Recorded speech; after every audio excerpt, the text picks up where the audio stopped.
Good morning, guys. We got another good video today. I'll be working away in the shop. I got a bunch of stuff I can add to Chip now. But before we get into that, I'm just out here with the animals, and I wanted to show you guys what happened last night because it was pretty wild. So I have cameras all around my house and in the backyard and stuff. And around 8 o'clock, me and Bronte hear this noise. And it's like, sounds like a group of children screaming or something. What?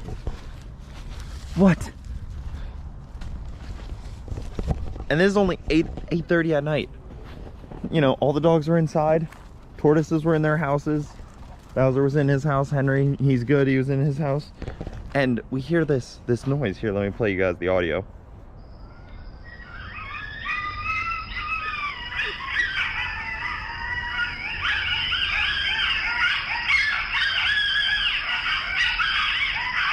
Yeah, it's wild.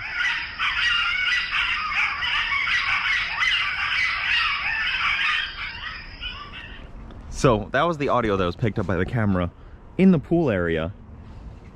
And it's all woods back here, so we're guessing that it was either just some coyotes or, I mean, most likely just coyotes. But it was definitely crazy and loud and sounded like they were in the yard, which thankfully I couldn't find any sign when I came out here that they were actually in the yard. And I was up against this fence and I still heard them just like right back there. But pretty wild. So definitely being a little extra cautious with old Luna last night and this morning and stuff. But they probably won't mess with our dogs because we have, you know, the two big ones. Bowser's a little too big to mess with. Henry's kind of just there, but yeah. You, Luna, you would have to fight a coyote. It was most likely coyotes, but it could have been anything, so who knows. All right, so this weekend you guys saw in the yesterday's video, I did stop into Snowbirds, and I did not just stop in to see my boy James. As much as I do like to see him and that really nice Camaro, you know, he wasn't my main goal for going there. So I need to quickly brag about the guys over at UPR. They are just so awesome, such a great team. One of my favorite things about them, honestly, and this is dead honest, is they support racing in all classes. The UPR trailer is almost always at Bradenton for every single event. They go to so many races all across the country. They bring parts, they bring support for racers, they sell parts, super reasonably priced for race cars. They're just really good for the sport, really good for helping people get into the sport. They have parts on property, and they are helping a lot with this build on Chip. That being said, I stopped in to get myself some parts. So here we have 3 boxes that I grabbed from UPR for the rear suspension of Chip. Their stuff is super simple, super straightforward. Let's do a quick unboxing. Like I said, those guys are awesome. They support racetracks, they support classes, they support racers, everything. It's just, it's not easy to find a company like that. A lot of companies, they just don't sponsor enough stuff. And you know, you're not obligated to, but it makes me a lot more likely to use your brand and product and your support when I see you sponsoring classes and racers and events. So let's give a little unboxing here. This is the upper control arm, adjustable, Heim jointed, really nice stuff. Good hardware, just really good stuff all in all. The adjustable lower control arms over here.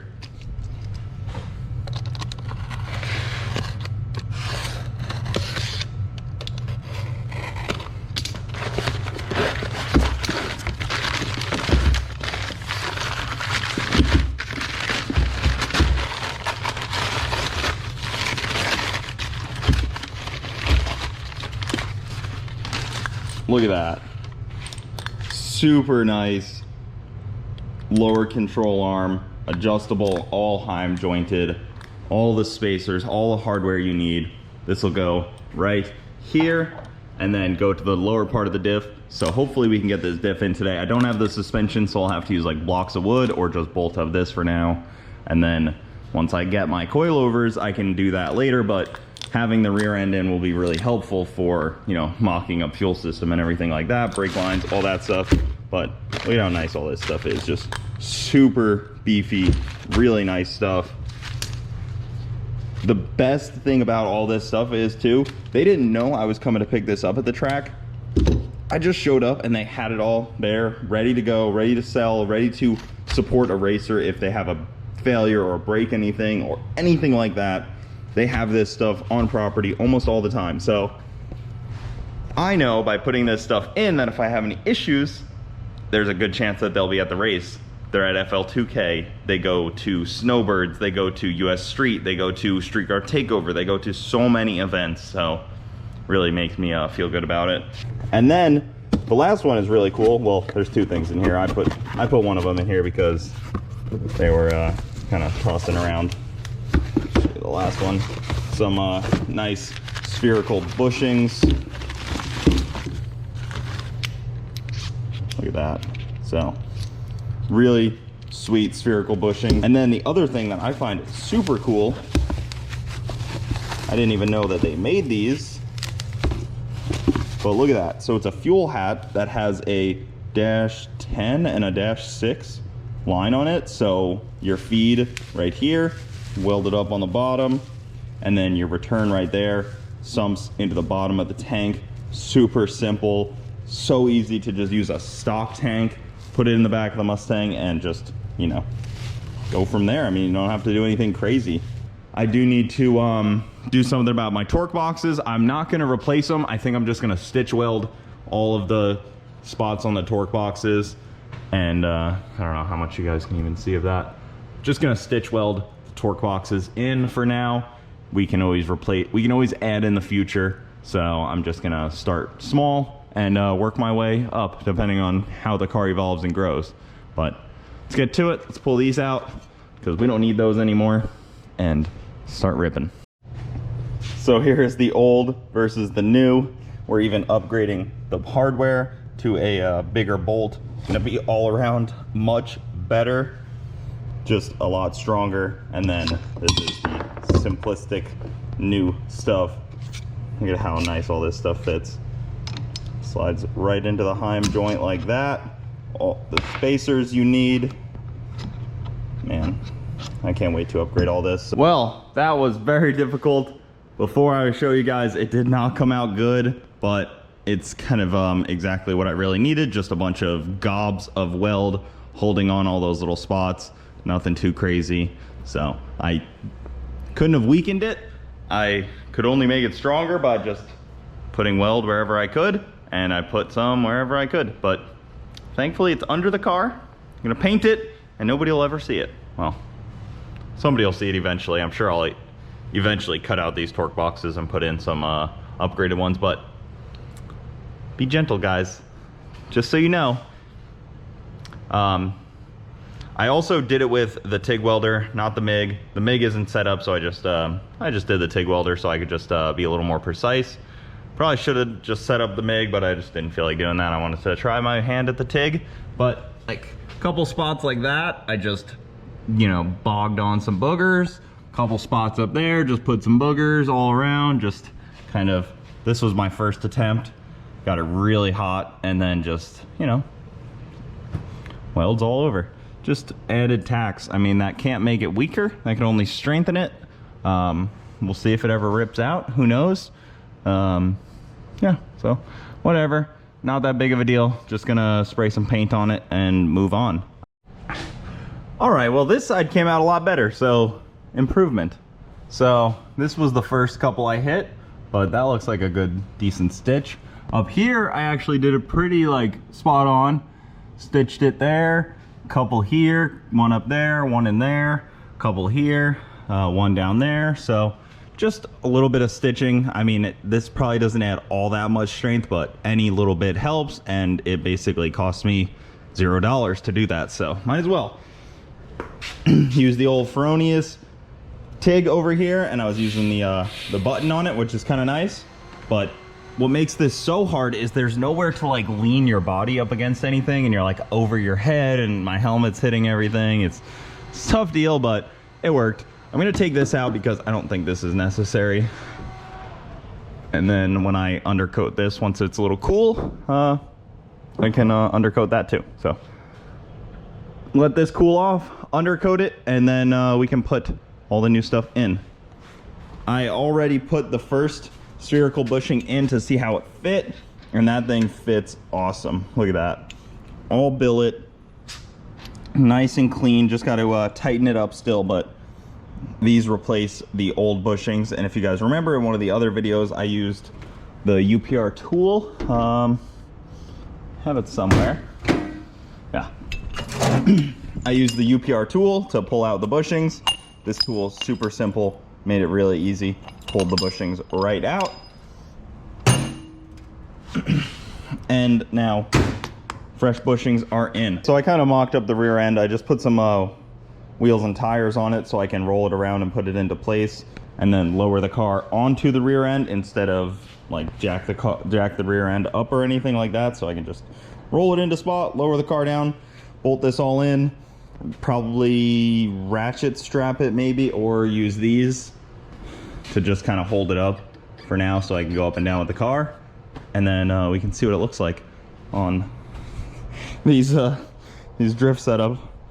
These lug nuts that I have won't even go all the way in because the only lug nuts I have that work with those are those ones, and they're kind of used. So I need to grab this thing off the jack stands and roll it on over.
All right, well, it's got freaking wheel and tire under it now.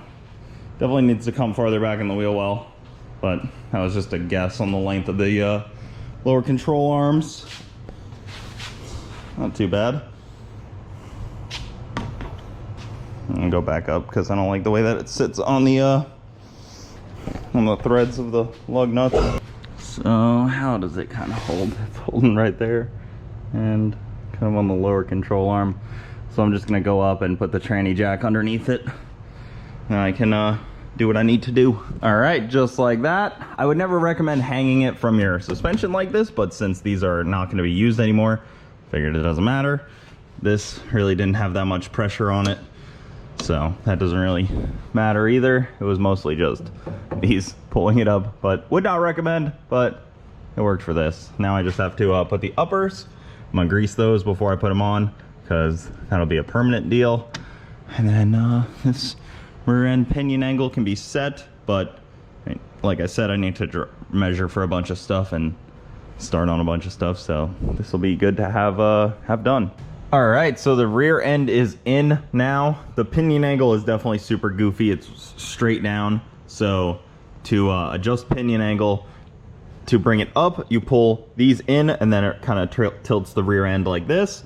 And then to bring it down, you make these longer. To bring it up, you make these shorter. So that's kind of how you set pinion angle. I don't know exactly what I'm gonna do yet for pinion angle and how I'm gonna gauge it and set it and all that stuff. That's more of like a kind of an alignment rack type of thing almost. It definitely is pointing too far down, so I'll probably just